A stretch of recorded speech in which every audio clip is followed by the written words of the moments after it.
Hi ಎಲ್ರಿಗೂ ನಮಸ್ಕಾರ. So welcome to my channel. ಹೇಗಿದ್ದೀರಾ ಎಲ್ಲರೂ? I hope all are doing good. So ಯಾರೆಲ್ಲ ಫಸ್ಟ್ ಟೈಮ್ ನನ್ನ ಚಾನಲ್ನ ನೋಡ್ತಾ ಇದ್ದೀರಾ, ದಯವಿಟ್ಟು ಸಬ್ಸ್ಕ್ರೈಬ್ ಮಾಡಿ, ಲೈಕ್ ಮಾಡಿ, ಶೇರ್ ಮಾಡಿ, ಕಮೆಂಟ್ ಮಾಡಿ, ಜೊತೆಗೆ ಪಕ್ಕದಲ್ಲಿರುವಂಥ ಬೆಲ್ ಬಟನ್ ಕೂಡ ಪ್ರೆಸ್ ಮಾಡಿ ಅಂತ ಹೇಳ್ತಾ ಸೊ ಈ ಒಂದು ವಿಡಿಯೋನ ಕಂಟಿನ್ಯೂ ಮಾಡ್ತಾ ಇದ್ದೀನಿ.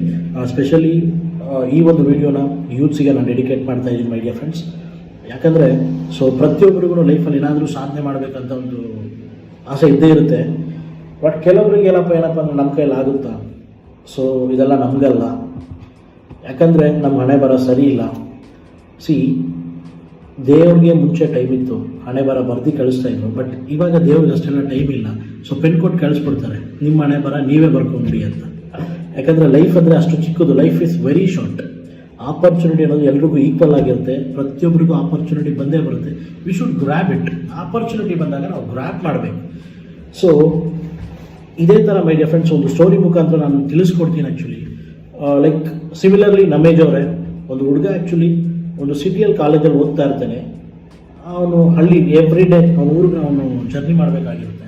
ಸೊ ಅವನು ಹೋಗೋ ಟೈಮಲ್ಲಿ ಒಂದು 30 ಮಿನಿಟ್ಸ್ 1 ಅವರಿಂದ ವೆಯ್ಟ್ ಮಾಡ್ತಾ ಇರ್ತಾನೆ ಅವ್ರ ಊರು ಬಸ್ಸಿಗೆ. But bus ಸಿಕ್ಕಿರಲ್ಲ. ಸೊ ಅವನೇನು ಮಾಡ್ತಾನೆ ಆ್ಯಕ್ಚುಲಿ, ಸರಿ ಏನಾದರೂ ಮ್ಯಾಗ್ಝೈನ್ ಓದೋಣ ಅಂತೇಳಿ ಒಂದು ಬುಕ್ ಸ್ಟೋರ್ ನೋಡ್ತಾನೆ ಬಸ್ ಸ್ಟಾಪಲ್ಲಿ. ಸರಿ ಅಂತೇಳಿ ತಗೊಳ್ಳೋಣ ಅಂತ ಹೋಗ್ತಾನೆ. ಆ ಬುಕ್ ಸ್ಟೋರಲ್ಲಿ ಆ್ಯಕ್ಚುಲಿ ಒಂದು 70-75 ಏಜ್ ಆಗಿರೋ ಒಬ್ಬರು ತಾತ ಇರ್ತಾರೆ. ಜೊತೆಗೆ ಅವ್ರಿಗೆ ಹೆಲ್ಪ್ ಮಾಡಲಿಕ್ಕೆ ಸಪೋರ್ಟಿವ್ ಆಗಿ ಆ್ಯಕ್ಚುಲಿ ಒಂದು ಹುಡುಗಿ ಇರ್ತಾರೆ. ಸೊ ಇವನು ವೆರಿ ಫಸ್ಟ್ ಡೇ ಆ ಹುಡುಗಿನ ನೋಡಿದ ತಕ್ಷಣವೇ ಫ್ಲ್ಯಾಟ್. ಸರಿ ಹೋಗ್ತಾನೆ, 50 ರೂಪೀಸ್ ಪೇ ಮಾಡಿ ಒಂದು ಮ್ಯಾಗ್ಝೈನ್ ತೊಗೊತಾನೆ. ಬಟ್ ಓದಲ್ಲ. ಸೊ ಇವನೇನು ಮಾಡ್ತಾನೆ, ಸೊ ಆ ಮ್ಯಾಗ್ಝೈನ್ ತೊಗೊಂಬಂದು ಮನೇಲಿ ಒಂದು ಬೆಡ್ರೂಮಲ್ಲಿ ಇಟ್ಬಿಡ್ತಾನೆ. ಅಂದರೆ ಒಂದು ಲೈಕ್ ಕ್ರಶ್ ಆಗಿರುತ್ತಲ್ವ ಇವನಿಗೆ. ಸರಿ ಏನೋ ಒಂದು ಅಂತೇಳಿ ಬೆಡ್ರೂಮಲ್ಲಿ ಇಕ್ಕೊಂಡ್ಬಿಡ್ತಾನೆ. ಸೊ ವೆರಿ ನೆಕ್ಸ್ಟ್ ಡೇ ಹೋಗ್ತಾನೆ. ನೆಕ್ಸ್ಟ್ ಡೇ ಸೇಮು ಹೋಗ್ತಾನೆ, 50 ರೂಪೀಸ್ ಕೊಟ್ಬಿಟ್ಟು ಒಂದು ಮ್ಯಾಗ್ಝೈನ್ ತೊಗೊಬರ್ತಾನೆ. ಬಟ್ ಯಾವುದೂ ಓದಲ್ಲ. ಏನು ಮಾಡ್ತಾನೆ, ಬೆಡ್ರೂಮಲ್ಲಿ ಇಕ್ಕೊಂಡ್ಬಿಡ್ತಾನೆ. ಸರಿ ಅಂತೇಳಿ ಇವ್ನಿಗೆ ಆ್ಯಕ್ಚುಲಿ ಡೈಲಿ ಇದಾಗೋಗ್ಬಿಡುತ್ತೆ. ಸೊ ನೆಕ್ಸ್ಟ್ ಥರ್ಡ್ ಡೇ ಹೋಗ್ತಾನೆ. ಅವನು ಎಸ್ಪೆಷಲಿ ಮ್ಯಾಗ್ಝಿನ್ ತೊಗೊಳಕ್ಕೆ ಹೋಗ್ತಾ ಇಲ್ಲ, ಹುಡುಗಿ ನೋಡೋಕೆ ಹೋಗ್ತಾ ಇದ್ದಾನೆ. ಸರಿ ಅಂತೇಳಿ ಥರ್ಡ್ ಡೇ ಹೋಗ್ತಾನೆ.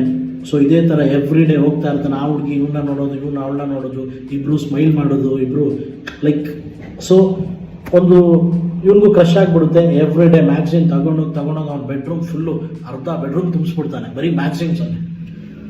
ಸರಿ ಆಯಿತು, 6 ಮಂತ್ ಆಯಿತು, 1 ಇಯರ್ ಆಯಿತು, 2 ಇಯರ್ಸ್ ಕಂಪ್ಲೀಟ್ ಆಗೋಯ್ತು. ಬಟ್ ಒಬ್ರಿಗೊಬ್ರು ಒಂದೆರಡು ಮಾತಾಡಿಲ್ಲ. ಓಕೆ 2 ವರ್ಷ ಆದಮೇಲೆ ವೆರಿ ನೆಕ್ಸ್ಟ್ ಡೇ 3ನೇ ವರ್ಷದ ಮೊದಲನೇ ದಿನ ಹೋಗ್ತಾನೆ ಆ್ಯಕ್ಚುಲಿ ಬುಕ್ ಸ್ಟೋರ್ಗೆ. ಆ ಬುಕ್ ಸ್ಟೋರಲ್ಲಿ ಆ ಹುಡುಗಿ ಇರಲ್ಲ.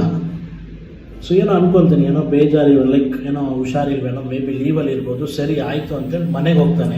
ಬೇಜಾರಾಗುತ್ತೆ ಸ್ವಲ್ಪ ಅವನಿಗೆ. ಸರಿ ಸೆಕೆಂಡ್ ಡೇ ಹೋಗ್ತಾನೆ. ಸೆಕೆಂಡ್ ಡೇ ಕೂಡ ಆ್ಯಕ್ಚುಲಿ ಆ ಹುಡುಗಿ ಇರಲ್ಲ. ಏನಪ್ಪ ಇದು, ಆ ಹುಡುಗಿ ಬರ್ತಾ ಇಲ್ವಲ್ಲ ಅಂತ ಮನಸ್ಸಲ್ಲಿ ಅಂದ್ಕೊಂಡು ಥರ್ಡ್ ಡೇ ಹೋಗ್ತಾನೆ.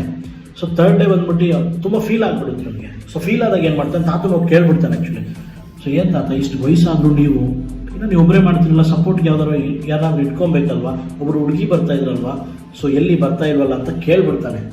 ಸೊ ಅವ್ನು ಹೇಳ್ತಾನೆ, ನೋಡಪ್ಪ ಆ ಹುಡುಗಿ ಆ್ಯಕ್ಚುಲಿ ಒಂದು 2 ಇಯರ್ಸ್ ಬಂದು ಕೆಲಸಕ್ಕೆ. ಸೊ ಅದಾದಮೇಲೆ ಅವಳದು ಮದುವೆ ಆಯಿತು, ಹೋಗ್ಬಿಟ್ಲು ಅವಳು. ಶಾಕ್, ಏನು ಮಾಡೋದು ಆ್ಯಕ್ಚುಲಿ ಶಾಕ್ ಆಗಿಬಿಡ್ತಾನೆ. ಅಯ್ಯೋ 2 ಇಯರ್ಸಿಂದ ನೋಡ್ತಾ ಇದ್ದೆ, ಇವ್ನು ತುಂಬ ಇಷ್ಟಪಟ್ಬಿಟ್ಟಿರ್ತಾನಲ್ವ, ಬಟ್ ಏನು ಹೇಳೋಕ್ಕಾಗಿರಲ್ಲ ಆ್ಯಕ್ಚುಲಿ. ಸರಿ ಅಂತೇಳಿ ತುಂಬ ಬೇಜಾರಾಗ್ಬಿಡುತ್ತೆ. ಈಗ ಲವ್ ಫೇಲ್ಯೂರ್ಸ್ ಆದರೆ ಹಿಂಗೆ, ಎಸ್ಪೆಷಲಿ ಅದು ಇವನು ಒನ್ ಸೈಡೆಡ್ ಲವ್ ಅನ್ಕೊಂಡ್ಬಿಟ್ಟಿರ್ತಾನೆ. ಸರಿ ಮನೆಗೆ ಹೋಗ್ತಾನೆ. ಮನೆಗೆ ಹೋದ್ಮೇಲೆ ಅವ್ರ ಅಪ್ಪ ಅಮ್ಮ ಕರೀತಾರೆ, ಬಾರಪ್ಪ ಊಟ ತಿನ್ನು ಅಂತ. ನೋ ಇಂಟ್ರೆಸ್ಟ್, ಇಲ್ಲ ಊಟ ಬೇಡ ಅಂತೇಳಿ ಹೋಗ್ತಾನೆ ರೂಮ್ಗೆ. ಸೊ ಮಲ್ಕೊತಾನೆ. ಸರಿ ಮ್ಯಾಗ್ಝಿನ್ಸ್ ಎಲ್ಲ ಅಲ್ಲೇ ಇತ್ತಲ್ವ, ಅಟ್ಲೀಸ್ಟು ಅವಳು ನನಗೆ ಸಿಕ್ಕಿಲ್ಲ, ಮ್ಯಾಗ್ಝಿನ್ಸ್ ಅವಳ ಕೈಯಲ್ಲಿ ನಿಂತ್ಕೊಂಡಿದ್ದೀನಿ ಅಂದರೆ ಅವಳು ಟಚ್ ಮಾಡಿದಾಳಲ್ಲ ಆ ಒಂದು ಫೀಲು, ಸರಿ ಅದನ್ನಾದರೂ ಓದುವ ಅಂಥೇಳಿ ಸರಿ ಎತ್ಕೊತಾನೆ ಮ್ಯಾಗ್ಝಿನ್ಸು. 1, 2 ಓದ್ತಾ ಇರ್ತಾನೆ, 2, 3 ಜಸ್ಟ್ ನೋಡೋದಷ್ಟೇ ನೋಡ್ತಾ ಇರ್ತಾನೆ ಮೈ ಡಿಯರ್ ಫ್ರೆಂಡ್ಸ್. ಪ್ರತಿ ಒಂದು ಮ್ಯಾಗ್ಝಿನ್ಸಲ್ಲೂ ಒಂದೊಂದು ಲವ್ ಲೆಟ್ರ್ ಕೊಟ್ಟಿರ್ತಾಳೆ ಆ ಹುಡುಗಿ. ನೋಡಿ, ಅವನು 2 ವರ್ಷದಿಂದ ಒಂದು ಬುಕ್ ಒಂದು ಓಪನ್ ಮಾಡಿ ನೋಡಿದರೆ ಲವ್ ಲೆಟ್ರ್ ಸಿಕ್ಬಿಟ್ಟಿರೋದು, ಅಂದರೆ ಆಪರ್ಚುನಿಟಿ ಬಂದಿದ್ದು. ಸೊ ಇನ್ನು ಗ್ರ್ಯಾಬ್ ಮಾಡ್ಕೊಂಡಿಲ್ಲ, ಆ ಹುಡುಗಿ ಕೊಟ್ಟಿದ್ದು ನೋಡಿಲ್ಲ ಇವನು. ಸೊ ಇವನೇನು ಮಾಡಿದ್ದಾನೆ, ಸುಮ್ಮನೆ ಹೋಗೋದು, ಸ್ಮೈಲ್ ಮಾಡೋದು, ಬರೋದು ಮಾಡಿಬಿಟ್ಟಿದ್ದಾನೆ ಆ್ಯಕ್ಚುಲಿ. ಸೊ ಅದೇನಾಯಿತು, ಆ ಹುಡುಗಿ ನೋಡಿದ್ಲು, ಮದುವೆ ಹೋಗ್ಬಿಟ್ಲು ಆ್ಯಕ್ಚುಲಿ. ಸೊ ಅದೇ ಥರ ಲೈಫಲ್ಲೂ ಕೂಡ ಆಪರ್ಚುನಿಟೀಸು ಪ್ರತಿಯೊಬ್ಬರಿಗೂ ಯಾವ ಟೈಮಲ್ಲಿ ಬರುತ್ತೆ ಅಂತ ಹೇಳೋಕ್ಕಾಗಲ್ಲ my dear friends. So we should grab it. So ನಾವು ಪಡ್ಕೊಬೇಕು, ಯುಟಿಲೈಸ್ ಮಾಡಬೇಕು. That is life. ಯಾಕಂದರೆ ಸೊ ಇವಾಗೆಲ್ಲ ನೋಡ್ತಾ ಇದ್ದೀವಿ ಆ್ಯಕ್ಚುಲಿ. ಸೊ ಲೈಕ್ ಮುಂಚೆ ಎಲ್ಲ ತುಂಬ ಚೆನ್ನಾಗಿತ್ತು. ನಮ್ಮ ತಾತ ಅಜ್ಜಂದಿರೆಲ್ಲ ಒಂದು 85 ವರ್ಷ 90 ವರ್ಷ ಮೋರ್ ದೆನ್ 90 ಇಯರ್ಸ್ ಇರ್ತಾಯಿದ್ರು. ಬಟ್ ಇವಾಗ ನಾವು ತಿಂತಿರೋ ಫುಡ್ ಆ ಥರ ಇದೆ ಮೈ ಡಿಯರ್ ಫ್ರೆಂಡ್ಸ್. ಒಂದು 25 ಆದ್ರೆ ಹಾರ್ಟ್ ಅಟ್ಯಾಕು, BP, ಶುಗರ್ ಏನೇನೋ ತುಂಬ ಬರ್ತಾ ಇರೋದ್ರಿಂದ so life is very short, we should grab it. So opportunity ಅನ್ನೋದು ಒಂದೇ ಟೈಮ್ ಬರೋದು, ಗ್ರ್ಯಾಬ್ ಮಾಡಬೇಕು. ಸೊ ಲೈಫಲ್ಲಿ ತುಂಬ ಇಂಪಾರ್ಟೆಂಟ್ ಏನಪ್ಪ ಅಂದರೆ ಒಂದು ಪೇಷನ್ಸು, ಇನ್ನೊಂದು ಬಿಲೀಫ್. ಸೊ ತಾಳ್ಮೆ ಮತ್ತು ನಂಬಿಕೆ ಎರಡು ಇದ್ದರೆ ಸೊ ಲೈಫಲ್ಲಿ ಏನು ಬೇಕಾದರೂ ಮಾಡ್ಬೋದು ಮೈ ಡಿಯರ್ ಫ್ರೆಂಡ್ಸ್. ಬಿಕಾಸ್ ದೊಡ್ಡವ್ರು ಹೇಳಿದಾರಲ್ವಾ, nothing is impossible in the world, everything is possible. ಪ್ರತಿಯೊಂದು ಸಾಧ್ಯ, ಪ್ರತಿಯೊಂದು ಯಾರಾದರೂ ಅಷ್ಟೇ. ಸೊ ನಿಮ್ಗೆ ಏನೇ ಆಪರ್ಚುನಿಟಿ ಬಂದ್ರೂ ದಯವಿಟ್ಟು ಗ್ರ್ಯಾಬ್ ಮಾಡ್ಕೊಳ್ಳಿ ಅಂತ ಹೇಳ್ತಾ ಸೊ ಈ ಒಂದು ವಿಡಿಯೋನ ಮುಗಿಸ್ತಾ ಇದ್ದೀನಿ.